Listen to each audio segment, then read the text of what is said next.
think something that's very important for us to touch on here, when our prime minister, when our leaders, when they talk about problems happening in other parts of the world where they exclude and dehumanize Muslims and Palestinians, and they exclude their names from comments of sympathy and care, when they dehumanize them, Muslims get dehumanized in this country as well. Also, when our leaders give immunity to leaders in Israel who are committing war crimes there, they are telling people here that they also will have immunity for crimes. This is the thinking that, and I say this as a criminologist, words matter, narratives matter. And this is why we see incidences of hate and criminal behavior, hate-related, spike up whenever there is a political situation that happens, whenever certain communities are seen a lot more on the news. You see it locally. You see it translate locally in one-on-one interactions. I have seen today multiple stories. In Edmonton, a man was attacked and said Muslims are animals.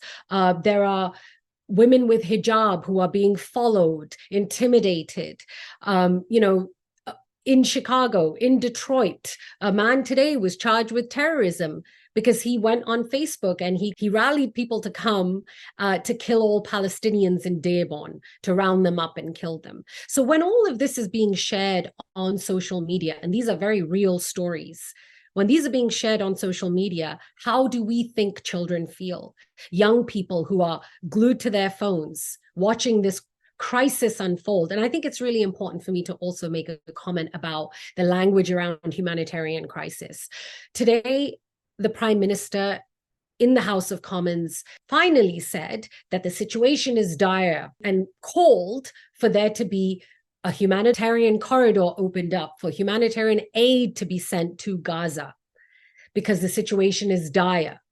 He did not name Palestinians. So it's really important for us to understand that when you name the people, the victims of one community, but you don't name the victims of another community, you're taking away the fact that they are victims, especially after you just vilified them.